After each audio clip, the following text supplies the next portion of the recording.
Sederhananya begini, kupu-kupu itu rezeki. Ya. Kupu-kupu itu ibarat uang, ibarat dunia, ibarat harta, ibarat kesehatan yang kita mau kejar.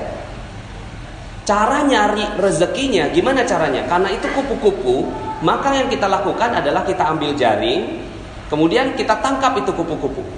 Yang kita pelajari pun setiap hari di kuliahan, anak-anak didik kita, anak-anak kita semua dididik untuk pertama bisa punya jaring, kedua bisa cekatan dan gesit dalam menangkap kupu-kupu.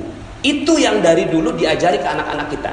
Sekarang ini model pembelajaran kita sekarang seperti itu, ngejar kupu-kupu. Kenapa? Kupu-kupu itu proyek, uang, harta, hal yang enak-enak segala macam itu dicarinya dengan cara seperti itu. Akhirnya apa yang terjadi? Semuanya ngejar kupu-kupu. Pas ditangkap, dimasukin dalam sangkar, senang. Kemudian besoknya lebih terampil lagi. Karena udah terampil, akhirnya bukan satu jaring, dua jaring diambil, masuk 4 kupu-kupu, masuk dalam sangkar. Besoknya begitu lagi, 5 kupu-kupu masuk dalam sangkar. Besoknya lebih terampil lagi, cabang bisnisnya makin banyak, 10 jaring diambil, 100 kupu-kupu sekali ambil, masukin dalam sangkar. Sekarang pertanyaannya, setelah kekumpul 1000 kupu-kupu di dalam sangkar, 1000 kupu-kupu sudah ada di dalam sangkar.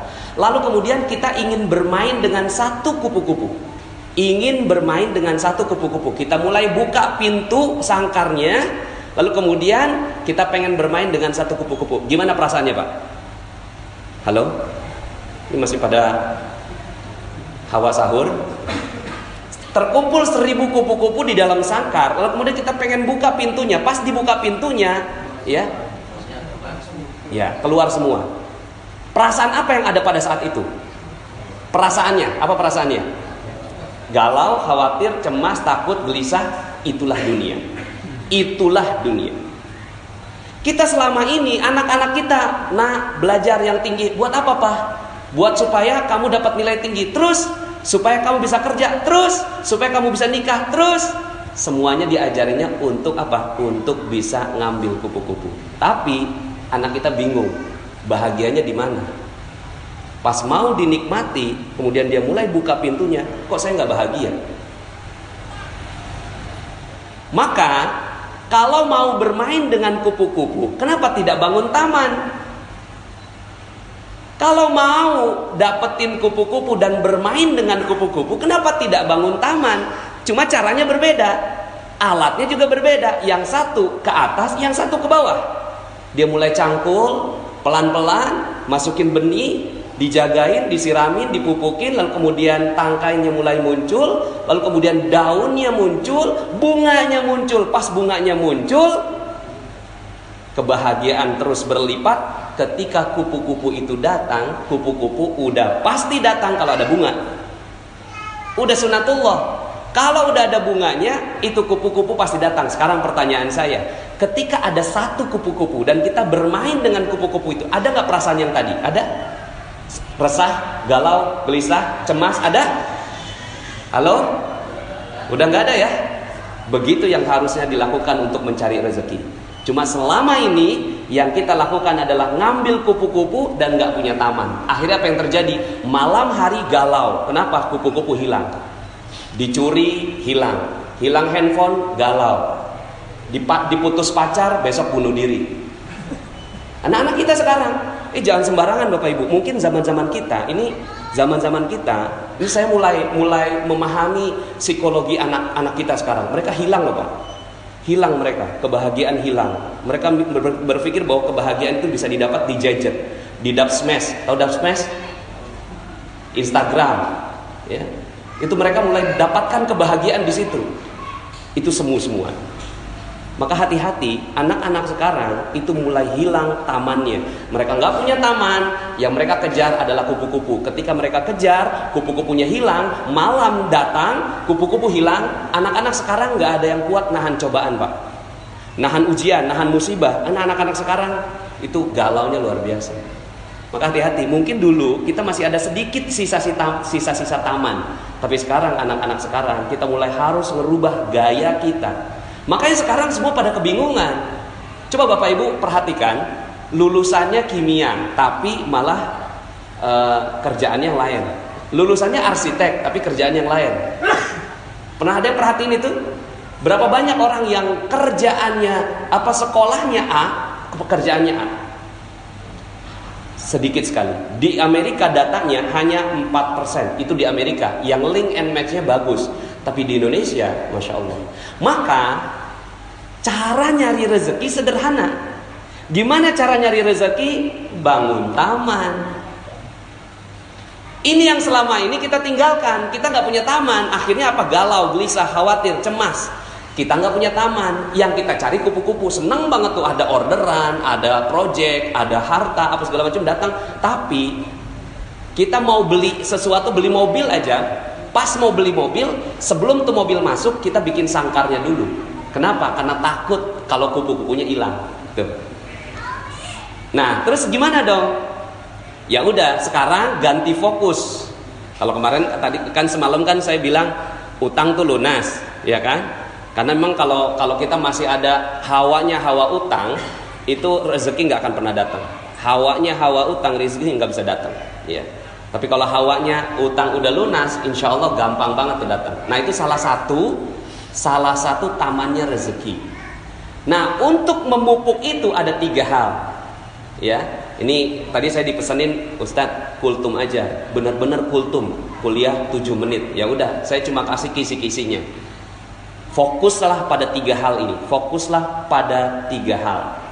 Pertama, pikiran yang positif. Pikiran yang positif bahwa segala sesuatu bagus, segala sesuatu indah, husnudzon billah. Ini adalah taman yang paling indah. Taman yang paling indah adalah husnudzon billah. Husnudzon billah itu apa? Pokoknya semuanya positif dah. Masuk rumah sakit positif, ya kan? Bangkrut positif, ya. Jalanan kemarin macet apa penuh? Nah, penuh. Udah nggak ada jalanan macet di Jakarta ya. Nah, ini namanya positive thinking. Ajarin anak-anak kita ini tentang husnudzon billah. Kalau anak-anak kita berhasil mendapatkan ini, maka ini adalah sebuah kebahagiaan yang luar biasa. Yang perlu dicari ini positive thinking. Positive thinking. Yang kedua, ketenangan jiwa. Ini yang perlu dikejar. Ketenangan jiwa ini namanya positive feeling. Kalau bahasanya kan positive thinking, positive feeling. Rasa itu harus tenang, cool, damai, enak, setenang samudera. Nggak boleh ada perasaan deg-degan. Deg-degan sedikit itu langsung hilang seluruh rezeki. Jadi misalnya nih, kita punya utang, katakanlah masih punya utang ya, orang sana ya. Kalau di sini kan udah nggak ada yang punya utang ya. Orang sana masih ada utang. Terus kemudian gitu ya, ketemu sama debt kolektornya. Udah 1 bulan selalu menghindar sama debt kolektor. Pas banget saat itu dia lagi ngantri makanan di mall, pas balik debt kolektornya ada di belakang. Kira-kira bagaimana jantungnya? Ya, mau copot katanya. Deg-degan, berdebar. Berdebar adalah ciri rezeki hilang.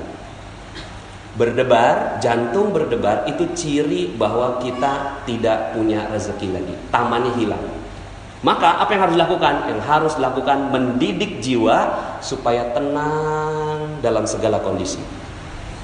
Bisa nggak kita seperti itu? Nah kalau bisa seperti itu, itulah harta kekayaan terbesar.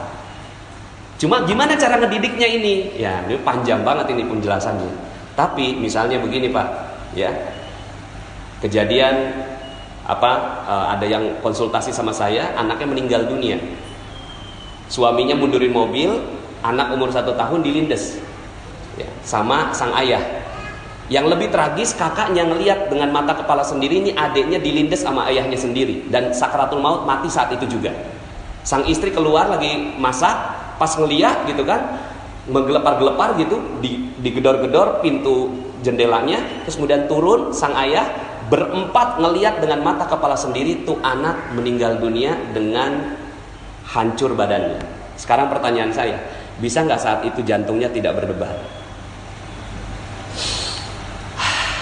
Alhamdulillah.